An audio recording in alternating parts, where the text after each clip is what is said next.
Hello friends, வீடியோக்குள்ளே போகிறதுக்கு முன்னாடி வாழ்க்கையில் வெற்றி அடைய முடியல, நம்மளோட குறிக்கோளை நம்மளால் அடைய முடியல, நம்ம தோத்துக்கிட்டே இருக்கிறோம் அப்படின்னு நினைக்கிற என்னோட ஃப்ரெண்ட்ஸுக்கு இந்த வீடியோ ஒரு வரப்பிரசாதம். வீடியோவில் சொல்லியிருக்க பிரச்சனைகள் நம்ம எல்லாருமே வீட்டில் செஞ்சுக்கிட்டு இருக்கிறோம். அந்த பிரச்சனைகளை சரி செய்யறது மூலயமா நம்மளோட இலக்கை நம்மளால் அடைய முடியும். என்னோட வீடியோ உங்களுக்கு பிடிச்சிருந்தா லைக் பண்ணி, ஷேர் பண்ணி, சப்ஸ்கிரைப் பண்ணுங்கள். வாங்க ஃப்ரெண்ட்ஸ், வீடியோக்குள்ளே போகலாம். தனது வாழ்க்கை பயணம் வெற்றிகரமாக அமைய வேண்டும் என்று எல்லா இளைஞர்களும் எண்ணுகிறார்கள். ஆனாலும் ஒரு சில இளைஞர்கள் அவ்வாறு எண்ணுவதோடு சரி, அதற்கான முயற்சிகளில் ஈடுபட மாட்டார்கள். வாழ்க்கையில் ஒரு பிடிப்பும் துடிப்பும் இல்லாமல் மந்தமாக, சோர்வாக, ஏனோ தானோவென்று சோம்பித் திரிவார்கள். எதிலும் ஒரு ஈடுபாடு இருப்பதில்லை. யாரேனும் நீங்கள் எப்படி இருக்கிறீர்கள் என கேட்டால் விரக்தியாக ஏதோ இருக்கின்றேன் என்பார்கள். அப்படிப்பட்டவர்கள் உலகில் உயிரோடு உலவுகிறார்கள். ஆனால் வாழ்க்கையில் உயிரோடு இருப்பது என்பது வேறு, வாழ்வது என்பது வேறு. இப்படிப்பட்டவர்கள் காலையில் விழித்தெழுகிறார்கள், உண்கிறார்கள், ஏதோ வேலை செய்கிறார்கள், இரவில் உறங்குகிறார்கள். சாவி கொடுத்த பொம்மை போல இயந்திரத்தனமாக இயங்கிக் கொண்டிருக்கிறார்கள். இதுதான் வாழ்க்கையா? இவ்வளவுதான் வாழ்க்கையா? இதையே ஒரு ஆங்கிலேயரை பார்த்து ஹவ் ஆர் யூ என்று கேட்டு பாருங்கள். ஐ எம் ஃபைன் என்பான் சட்டென்று. எனவே அவன் வாழ்கிறான். அதனால்தான் ஒரு காலத்தில் உலகத்தின் பெரும்பகுதி ஆங்கிலேயரின் ஆதிக்கத்தின் கீழ் இருந்துள்ளது. வல்லரசு நாடுகளில் ஒன்றாக திகழ்கிறது. நம்மில் பலருக்கு நன்றாக வாழ வேண்டும் என்று மனப்பான்மையே வருவதில்லை. எப்படி காலத்தை கழிக்கிறீர்கள் என கேட்டால் தொலைக்காட்சி நிகழ்ச்சிகளை பார்த்து கொண்டும் ஓய்வு நேரத்தில் சீட்டாடி கொண்டும் காலத்தை கழிக்கின்றன என சர்வ சாதாரணமாக கூறுவார்கள்.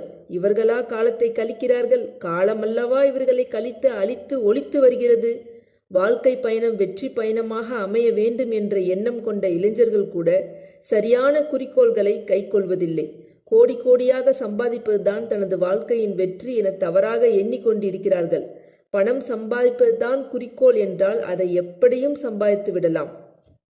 அதற்கு கஷ்டப்பட்டு படிக்க வேண்டும், உழைக்க வேண்டும் என்பதில்லை. தவறான வழியில், குறுக்கு வழியில் சென்று செல்வத்தை சேர்த்து விடலாம்.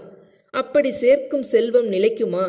எவ்வளவு வேகமாக தவறான வழியில் பொருளை சேர்க்கிறாயோ அவ்வளவு வேகமா அச்செல்வம் உன்னை விட்டு நீங்கிவிடும். குடநிழல் இருந்து குஞ்சரம் ஊர்ந்தோர் நடைமெலிந்து ஓர் ஊர் நன்னினும் நன்னுவர் என்று வெற்றி வேர்க்கை என்ற நீதி நூல் கூறுகிறது. அதாவது மிகவும் பெருமையாக யானை மீது ஏறி குடநிழலில் இருந்து சவாரி செய்தாலும் என்றாவது ஒரு நாள் நடை தளர்ந்து தள்ளாடி ஒரு ஊரை போய் சேர்ந்தாலும் சேருவர் என்கிறார். செல்வந்தன் என்ற செருக்கு அவன் செல்வத்தை கரைக்கிறது. செல்வம் சேர்ப்பது ஒன்றுதான் தனது குறிக்கோள் என்று ஒருவன் நினைத்தால் அந்த செல்வத்தால் அவன் அடையும் பெருமை நீண்ட நாள் நிலைக்காது என நீதி நூல்கள் கூறுகின்றன. எனவே செல்வத்தை சேர்த்தல் என்ற குறிக்கோள் ஒரு குறுகிய கொள்கையா. வாழ்க்கையில் முன்னேறிய பல பெரியவர்களை பற்றி சிந்தித்து பாருங்கள். மகாத்மா காந்தி, கர்ம வீரர் காமராசர் போன்ற சமுதாய சிற்பிகள் பணம் சம்பாதித்தா வாழ்க்கையில் வெற்றி பெற்றார்கள். அவர்கள் கற்ற கல்வி, சமுதாயத்திற்கு அவர்கள் ஆற்றிய தொண்டு, சமூக சீர்திருத்தம், நாட்டுப்பற்று, நாட்டுக்காகவே தங்களின் முழு உழைப்பும் அர்ப்பணிப்பு போன்ற பல்வேறு காரணங்களால் தான் வாழ்க்கையில் தாங்களும் முன்னேறி நம் நாட்டையும் முன்னேற செய்தார்கள். மேற்குறிப்பிட்ட பெரியவர்கள் எல்லாம் செல்வத்தை ஒரு பொருட்டாக கருதவில்லை. வாழ்க்கையில் வெற்றி பெற ஒவ்வொருவரும் ஒவ்வொரு பாதையை தேர்ந்தெடுத்தார்கள்.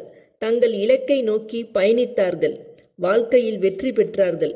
இன்று நம் உள்ளங்களில் வாழ்ந்து கொண்டிருக்கிறார்கள். அத்தகைய தலையாய இலக்கு ஒன்றை ஒவ்வொரு இளைஞனும் கைக்கொள்ள வேண்டும். உங்களுடைய இலக்கு எப்பொழுதும் உயர்வானதாகவே இருக்க வேண்டும் என்கிறார் சாக்ரட்டிஸ்.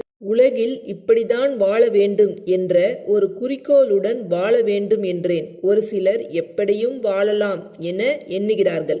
ஒருவன் கூறினான், சட்ட திட்டங்களுக்கு, சமூக கட்டுப்பாடுகளுக்கு கட்டுப்பட்டு மனம் விரும்புவதையெல்லாம் அனுபவிக்காமல் நூற்றாண்டுகள் வாழ்வதை விட மனம் போன போக்கில் சென்று மண், மது, மாது, மாமிசம் என எல்லாவற்றையும் அனுபவித்துவிட்டு குறுகிய காலத்தில் இந்த உலகத்தை விட்டே சென்று விடலாம் என்றான். அப்படிப்பட்ட எண்ணம் கொண்டவர்களுக்கும் விலங்குகளுக்கும் பெருத்த வித்தியாசமில்லை. ஒவ்வொருவருக்கும் உயர்ந்த குறிக்கோள் இருக்க வேண்டும். உயர்ந்த லட்சியவாதிகள் தான் ஒரு நாட்டின் ஒப்பற்ற செல்வங்கள். ஏனெனில் பணம் இரும்பு பெட்டியில்தான் தங்கும். ஆனால் இந்த செல்வங்களோ மக்களின் இதய பெட்டிகள் தோறும் நடமாடும். குறிக்கோள் இல்லா வாழ்க்கை வாலில்லா பட்டம் போன்றது. பட்டம் காற்றில் அங்கும் இங்குமாய் அலைந்து திரிந்து கொண்டிருக்கும். இப்படிப்பட்டவர்கள் தங்கள் பேராசைகளை பூர்த்தி செய்து கொள்ள எப்படியும் பணத்தை குறுகிய காலத்தில் கோடிக்கணக்கில் சேர்த்து ஊரில் பெரிய மனிதர்கள் போல் உலா வருவார்கள். ஆனால் இந்த போலி வாழ்க்கை நிலைத்து நிற்காது. ஒன்றை நன்றாக யோசித்து பாருங்கள். வாழ்க்கையில் கிடுகிடுவென்று வேகமாக மேலே ஏறுபவர்களை பார்த்து பெரிதாய் நினைக்காதீர்கள். ஏனென்றால் தும்பு, தூசு, புழுதி, வைக்கோல், வெற்று காகிதம், துரும்பு, இறகு, சருகு ஆகியவைத்தான் சரேலென மேலே கிளம்பும். எவ்வளவு வேகமாக மேலே செல்கிறதோ அவ்வளவு வேகமாக கீழே இறங்கும். அவை கோபுரத்தின் உச்சியில் போய் படிந்து விட்டால் அவற்றின் மதிப்பு உயர்ந்து விடுமா என்ன? அடுத்த நிமிடமே அவை குப்பை மேட்டிலும் சாக்கடையிலும் வந்து விழாதா? குறிக்கோளற்றவன் வாழ்க்கையும் இப்படிதான் பயனற்று அழிந்தொழியும். எனவே தனது வாழ்க்கை பயணம் வெற்றி பெற ஒவ்வொரு இளைஞனும் தனக்கென்ன ஒரு குறிக்கோள் எது என்பதை சிந்தித்து தேர்ந்தெடுக்க வேண்டும். அப்படி தேர்ந்தெடுத்து விட்டால் வெற்றி சிகரத்தை தொடுவதற்கான முதல் படியில் ஏறிவிட்டீர்கள் என்பது பொருள். இனி வெற்றி நிச்சயம். குறிக்கோள் ஒன்றை வைத்துக்கொள், வாழ்க்கையில் வெற்றி என தெரிந்து கொள்.